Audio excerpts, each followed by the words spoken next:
नमस्कार दोस्तों, बांग्लादेश जल रहा है और बांग्लादेश में क्या हो रहा है ये बताने की जरूरत नहीं है। आज पूरी दुनिया की जो नज़र है वो बांग्लादेश पे टिकी हुई है। खास तौर से भारत की नज़र उस पर एक तरह से जमी हुई है। बांग्लादेश की प्रधानमंत्री जो है वहाँ पे चल रहे स्टूडेंट मूवमेंट की वजह से भाग के भारत में आ गए हैं और बांग्लादेश आज के डेट में किसी का नहीं है, वहाँ पे किसी की सरकार नहीं है। और इन सब के बीच में जो सबसे बुरी खबर निकल के आ रही है वो है बांग्लादेश में रह रहे हिंदुओं पे हो रहा जुल्म। आज बांग्लादेश में जो हिंदू परिवार रह रहे हैं उन पे असहनीय जुल्म ढाए जा रहे हैं। सोशल मीडिया पे आपको हजारों वीडियोस देखने को मिल जाएंगे जहां पे आपको देखने को मिलेगा जो बांग्लादेश के कट्टरपंथी मुसलमान हैं वो बांग्लादेश में रह रहे हिंदू परिवारों को निशाना बना रहे हैं। पिछले 2 दिनों में जब से शेख हसीना बांग्लादेश छोड़ के भारत आई है तब से बांग्लादेश में जो वहां के कट्टरपंथी जो लोग हैं उन्होंने हिंदू परिवारों को निशाना बनाना शुरू कर दिया है। अगर हम रिपोर्ट्स की बात माने तो पिछले 2 दिनों में सब बांग्लादेश के 27 डिस्ट्रिक्ट्स में कम से कम 90 जगह पे हिंदू परिवारों पे हमला किया गया है। इसमें से 2 काउंसलर जो 2 हिंदू काउंसलर हैं उनको मौत के घाट उतार दिया गया है। आप जो अभी वीडियो देख रहे हैं उस वीडियो में आप देख सकते हैं कैसे एक हिंदू टेंपल को पूरी तरह से तहस नहस कर दिया गया है। आखिर क्या गलती है? क्या ये बांग्लादेश के निवासी नहीं है?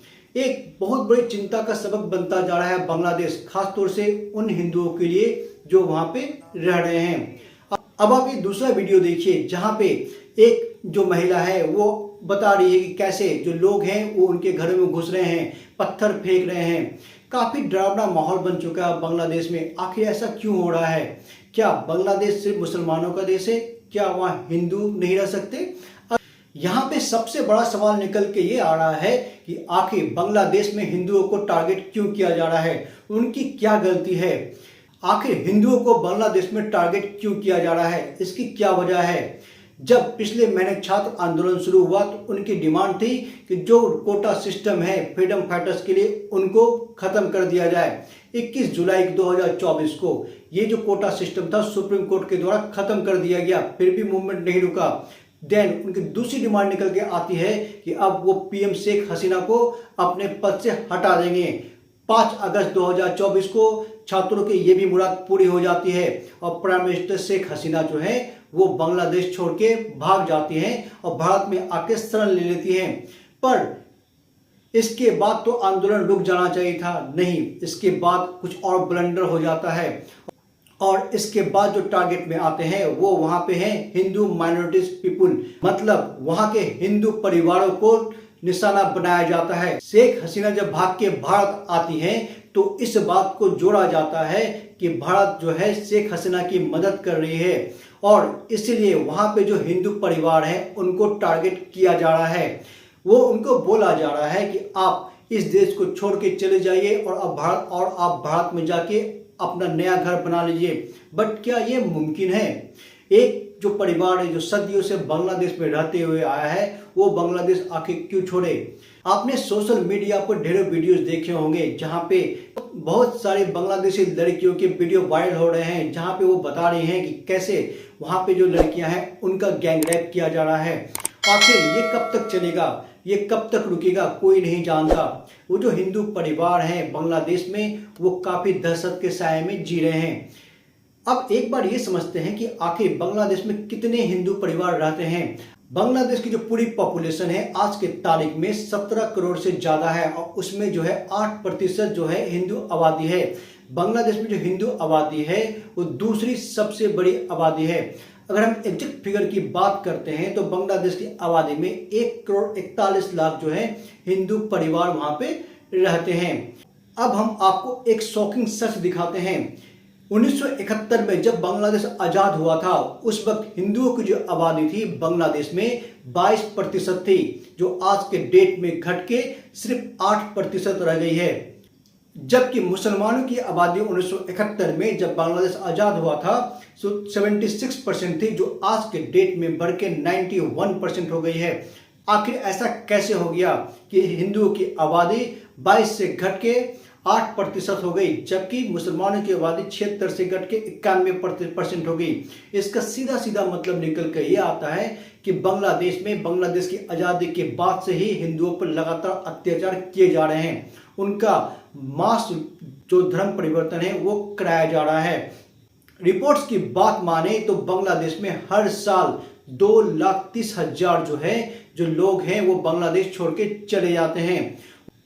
1964 से लेकर 2011 के बीच में 1,31,00,000 जो बांग्लादेशी हिंदू परिवार हैं वो देश छोड़ के चले गए, क्योंकि उन पे जो जुल्म की इंतहा हो गई थी। रिपोर्ट में दावा किया गया है कि 2000 से लेकर 2010 के बीच में 14 लाख से ज्यादा हिंदू परिवारों का कोई अता पता ही नहीं चला, मतलब वो रिकॉर्ड से ही गायब हो गए। बट कैसे, ऐसा कैसे हो सकता है? इसका मतलब यह है या तो उनको मार दिया गया है या फिर उनका बड़े लेवल पे धर्म परिवर्तन करा दिया गया है। अब हम एक नजर डालते हैं कि पूरे दुनिया में हिंदू धर्म को मानने वाले कितने लोग हैं और किस देश में सबसे ज्यादा रहते हैं। डेटा के हिसाब से पूरी दुनिया में सबसे ज्यादा हिंदू धर्म को मानने वाले अपने भारत देश में रहते हैं, जो ऑब्वियस है। यहाँ पर 1 अरब से ज्यादा हिंदू धर्म को मानने वाले लोग रहते हैं। उसके बाद जो दूसरी कंट्री आती है जहां पे सबसे ज्यादा हिंदू लोग रहते हैं वो है नेपाल। वहां पे 2,37,00,000 जो हिंदू लोग वहां पे बसते हैं। और तीसरी कंट्री जो है वो है बांग्लादेश, जहां पे 1,41,00,000 लोग बसते हैं। चौथे में आती है इंडोनेशिया, जहां पे 72 लाख से ज्यादा हिंदू परिवार रहते हैं। और 5वें पे आती है पाकिस्तान, जहां पे 36 लाख से ज्यादा हिंदू परिवार रहते हैं। लेकिन एक सबसे बड़ा शॉकिंग बात यह दिखाई पड़ता है कि पूरे दुनिया में आप कहीं भी जाओगे तो हिंदुओं की जो संख्या है डिक्लाइन हो रही है, वो बढ़ नहीं रही है। बाकी जो धर्म के लोग हैं उनकी संख्या बढ़ रही है, बट हिंदुओं की संख्या कंटिन्यूसली डिक्रीज हो रही है।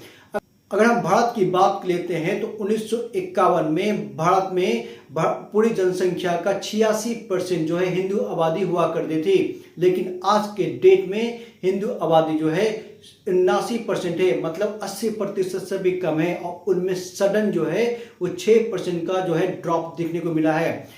अगर हम मुस्लिम धर्म की बात करें तो पूरे भारत में जो ये संख्या थी आज़ादी के टाइम में, मतलब 1951 में, वो पूरी आबादी की सिर्फ 9% थी, लेकिन आज के डेट में ये बढ़ के 15% हो गई है। मतलब ये जो आंकड़ा है उनका बढ़ रहा है, बट जो हिंदू धर्म को मानने वाले लोगों की जो संख्या है वो धीरे धीरे घट रही है। और ये हो कैसे रहा है, ये एक सोचने वाली बात है। बांग्लादेश में आज के तारीख में 4,648 हिंदू मंदिर हैं और आज के तारीख में 10 से ज्यादा हिंदू मंदिरों पर हमला किया गया है और उनको जला के खाक कर दिया गया है। बांग्लादेश में जो सबसे प्रसिद्ध मंदिर है वो ढाका का ढाकेश्वरी काली मंदिर है, और जो प्रदर्शनकारी है उन्होंने उस मंदिर को भी अटैक करने का कोशिश किया था, बट वहां पे जो कुछ लोगों ने उस मंदिर को बचा के रखा हुआ है। इसके साथ साथ जो बांग्लादेश में आज के तारीख में जो हिंदू परिवार हैं उन पे काफी जुल्म ढाए जा रहे हैं। जो हिंदू व्यापारी लोग हैं उनके जो व्यापार को पूरी तरह बंद कर दिया गया है और उनके दुकानों में जबरदस्त तरीके से लूटपाट की जा रही है। शेख हसीना सरकार को सत्ता से बेदखल करने में सबसे अहम रोल निभाने वाली जमाते इस्लामी जो पार्टी है, उन्होंने हिंदुओं को विशेष रूप से टारगेट कर रखा है। उन्होंने एक पूरी की पूरी लिस्ट बना रखी है हिंदू परिवारों की, और उन्हीं लिस्ट के हिसाब से जो उनके लोग हैं वो हिंदू परिवारों पर हमला कर रहे हैं, उनके घरों में घुस रहे हैं, उन पे अटैक कर रहे हैं और उनकी लड़कियों के साथ गैंग रेप तक कर रहे हैं। बट सरकार क्या कर रही है? बेसिकली आज के डेट में बांग्लादेश में कोई सरकार नहीं है, और इवन जो वहाँ की पब्लिक है वो भी इन्हीं लोगों का साथ दे रही है। रिपोर्ट्स की बात माने तो पुलिस और जो सेना जो है वो इन्हीं प्रदर्शनकारियों का साथ दे रही है और उनको रोकने में वो विफल हो रही है। अब सवाल यहाँ पे ये उठ के आता है कि जो 1,41,00,000 हिंदू परिवार है उनका क्या होगा। सबके मन में ये सवाल आ रहा है कि भारत अब क्या स्टैंड लेगा। क्या भारत जो शेख हसीना को अपने यहाँ रखा हुआ है उसके वजह से जो एंटी इंडिया कैंपेन जो अभी आज के डेट में बांग्लादेश में चल रहा है उसकी वजह से ही कहीं हिंदुओं पर अटैक तो नहीं हो रहे? और इसका जवाब बिल्कुल यस है। आज के डेट में जब तक शेख हसीना भारत में रहेगी तब तक जो एंटी इंडिया कैंपेन है बांग्लादेश में रन करता रहेगा और उसका सबसे बड़ा खामियाजा जो होगा वो बांग्लादेश में हिंदू परिवारों को ही झेलना पड़ेगा। ठीक है, अब हम ये समझते हैं कि अब भारत के पास क्या विकल्प है। भारत बांग्लादेश में रह रहे 1,41,00,000 हिंदू परिवारों को की मदद के लिए क्या कर सकता है। बेसिकली बहुत लोगों के मन में ये आ रहा होगा कि भारत जो है मोदी सरकार जाके हमला कर दे या फिर कुछ और आर्मी एक्शंस ले ले कि उनके परिवारों को बचाया जा सके, बट टेक्निकली ये पॉसिबल नहीं है। बांग्लादेश में आज के डेट में जो कुछ भी हो रहा है वो बांग्लादेश का अंदरूनी मामला है, उसमें भारत सरकार डायरेक्टली इन्वॉल्व नहीं रह सकती है। और दूसरी सबसे बड़ी प्रॉब्लम ये है, भारत सरकार अपने यहाँ से तो चिंता जता रही है बट वो वहाँ पे बात करेगी तो किससे बात करेगी। आज के तारीख में बांग्लादेश में कोई भी सरकार नहीं है, यही सबसे बड़ी जो चिंता की सबब बन गई है।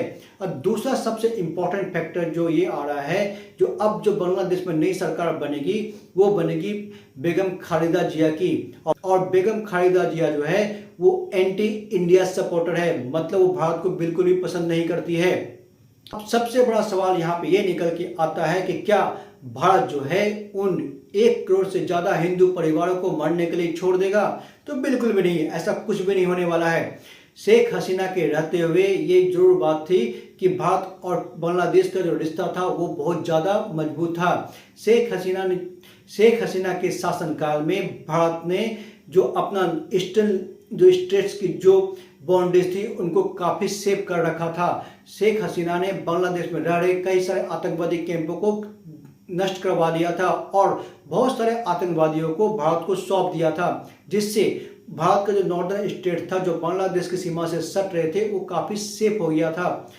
अब ऑब्वियस सी बात है, जब खालिदा जिया जब शासन में आएगी तो कुछ ना कुछ तो प्रॉब्लम होगी, बट इसका मतलब ये नहीं है कि भारत और बांग्लादेश का रिश्ता बिल्कुल भी खत्म हो जाएगा। अब हम ये समझते हैं कि खालिदा जिया के आने के बाद भी बांग्लादेश चाहकर भी भारत को पूरी तरह से इग्नोर नहीं कर सकता। इसके पीछे कुछ रीजन है। रीजन नंबर 1, सबसे पहली बात यह है कि आज के तारीख में भारत ने बांग्लादेश में काफी ज्यादा इन्वेस्टमेंट कर रखा है।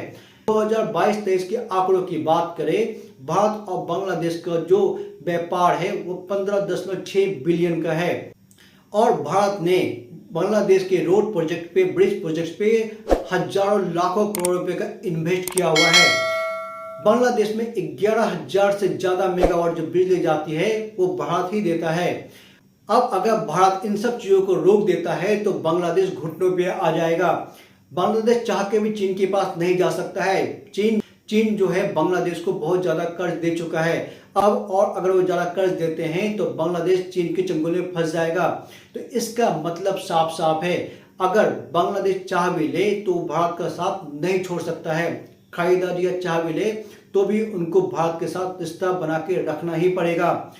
बट सबसे बड़ी दिक्कत यह है, जब तक वहां पे कोई अंतरिम सरकार नहीं बन जाती तब तक भारत सरकार कुछ नहीं कर सकती है। और भारत का विदेश मंत्रालय बांग्लादेश की घटना पे पूरी तरह से नजर गड़ाए हुए बैठा हुआ है। आज के डेट में सबसे बड़ा सवाल खड़ा करती है विदेशी मीडिया। गाजा में जब इजराइल अटैक करता है तब पूरी दुनिया की नजर गाजा पर टिक जाती है। सोशल मीडिया पे ढेर सारे पोस्ट ट्रेंड करने लग जाते हैं, ऑल आइज ऑन गाजा करके। बट आज के डेट में बांग्लादेश के हिंदुओं को सब ने छोड़ रखा है। क्यों? एक सोचने वाली बात है। और ऐसा नहीं है कि आज पहली बार हिंदुओं पे बांग्लादेश में अटैक हो रहे हैं। 2013 के बाद से लगभग 4,000 से ज्यादा मामले दर्ज हुए हैं जहां पे हिंदू परिवारों पे हमला किया गया है और दर्जनों मंदिरों को वहां पे जला दिया गया है। आपको पहले भी सोशल मीडिया पे बहुत सारे पोस्ट देखने को मिल जाएंगे जहां पे दुर्गा पूजा के टाइम में मंदिरों पे हमला कर दिया जाता है बांग्लादेश में और दुर्गा जी की मूर्तियों को तोड़ दिया जाता है। बांग्लादेश की आजादी के बाद से अगर डेटा को देखते हैं तो हिंदुओं पे जो जुल्म है बांग्लादेश में लगातार बढ़ते गए हैं, वो कम नहीं हो रहे हैं और ये सचमुच चिंता की बात है। आगे देखना यह है कि बांग्लादेश का भविष्य क्या होता है और सबसे जरूरी बात, जो वहां पे रह रहे हिंदू परिवार है वो इस मुसीबत से कैसे निकलते हैं। बहरहाल अगर आपको हमारी वीडियो इंफॉर्मेटिव लगी हो, अच्छी लगी हो तो हमारे चैनल को लाइक करें, शेयर करें और सब्सक्राइब करना बिल्कुल भी ना भूलें। और अगर आप हमारे वीडियो हमारे फेसबुक पेज पर देख रहे हो तो हमारे पेज को फॉलो करना बिल्कुल भी ना भूलें। तब तक के लिए जय हिंद, जय भारत।